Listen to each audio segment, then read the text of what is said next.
Recently, I finally got around to checking out the 2011 Marvel miniseries 5 Ronin, a reimagining of 5 Marvel heroes in feudal Japan. While reading the series, I found myself really appreciating both the historical context of the story and the way aspects of the mainline versions of the characters are reimagined in this setting that trade superpowers for swords. So, halfway through issue 2, I decided to make a video to share my thoughts on both of these aspects and explain when each issue is set, because timelines are kinda my thing. So this is kind of an aligned through time and an adaptive difficulty all in one. Issue 1 reimagines Wolverine as a samurai whose master was killed in the Battle of Sekigahara in October 1600. The story takes place an indeterminate amount of time later, with Wolverine, now a Ronin, seeking a new purpose in life. Wolverine's powers are reimagined as a group of near-identical men, one of whom uses Shuko as a weapon, with his healing factor being referenced through a drunk man who witnessed one's death, believing Wolverine to be the same unkillable man. Issue 2 reimagines the Hulk as a tall monk with a fierce temper that he's trying to control. His backstory revolves around the 1571 siege of Mount Hiei, where Oda Nobunaga is said to have had all the warrior monks living on the mountain slaughtered due to their affiliation with his then current primary foes, the Azai Asakura Alliance. I didn't spot any other suggestions about its time frame, but it seems to be occurring around the same time as the others, meaning Hulk is at least in his 50s by this point.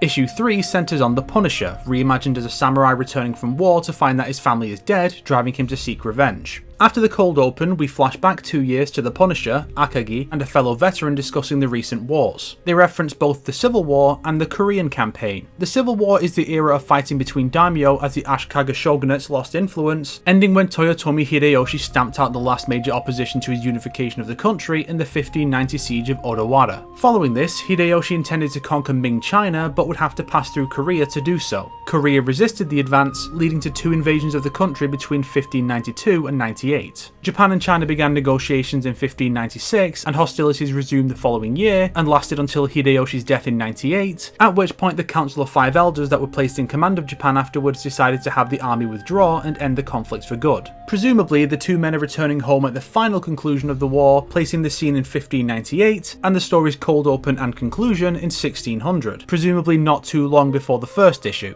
A nice little detail is that his primary colour is white, not his usual black, as white is the colour of death in Japanese culture. The Akagi clan crest does resemble the Punisher skull logo, but it's not a skull since it needs to be on his clothes, but without it being an odd thing to have as a clan crest. And rather than being murdered, his wife instead killed their son and committed suicide to avoid capture when their land was to be seized, as was common for the women of samurai families. Issue 4 reimagines Psylocke as a half-English Oiran, a highly regarded prostitute operating in the Yoshiwara red light district of Edo, present-day Nihonbashi, Tokyo, which was established in 1617. She says that she was sold in Yoshiwara at age 10. The story opens on a flashback to her childhood 12 years ago, and we can assume she's at least 18 given she is depicted having sex in this American comic book. We're probably supposed to assume her father died soon after the flashback 12 years ago, making her 9 at the time, and if her arrival here a year later was right after Yoshiwara was established, this can be no earlier than 1628. This also lines up with Psylocke's heritage. She was born to an Englishman and a Japanese woman. The first Englishman to reach Japan was William Adams, a pilot for the Dutch East India Company who arrived in 1600. Being in her early 20s means her father arrived either within a few years of Adams or alongside him, or possibly is his counterpart in this reality, as Adams himself had a son and daughter with his Japanese wife. The reimagining is quite interesting here. Her heritage is a nod to Psylocke being English and having her mind swapped into the body of a Japanese woman. Her telepathy is reworked as Ochio being very good at reading people's body language and using that to manipulate them. Her classic power being rendered as a sort of psionic butterfly is translated into a butterfly tattoo on her back, and her nature as having the vigour and grace of a butterfly.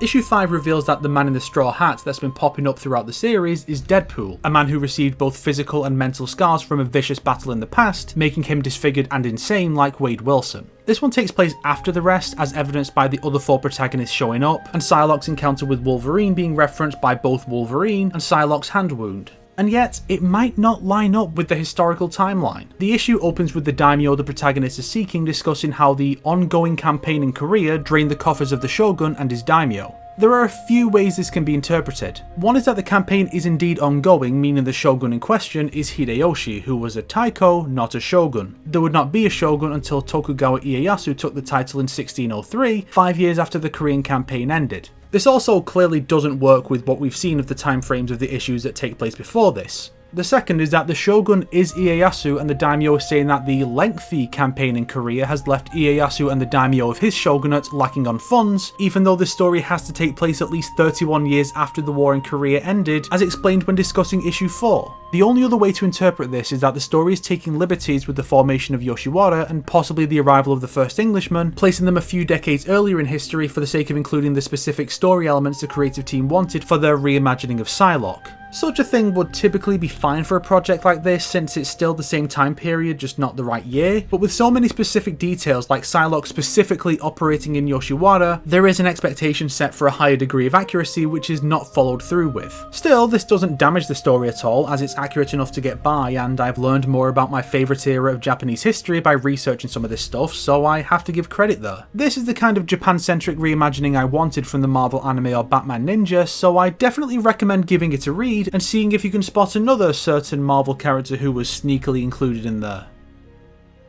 If you liked this video, why not subscribe and support me on Patreon like these fine people here? If not, then make sure to share it with your enemies so they can suffer along with you. Today's recommended video is Every Ronin Ever Hawkeye by Comic Drake, because this series' chances of being discovered pretty much died the second the MCU introduced a version of Ronin and made it a key plot point in the Hawkeye show, which is still the best non-Spider-Man thing from Phase 4 by the way.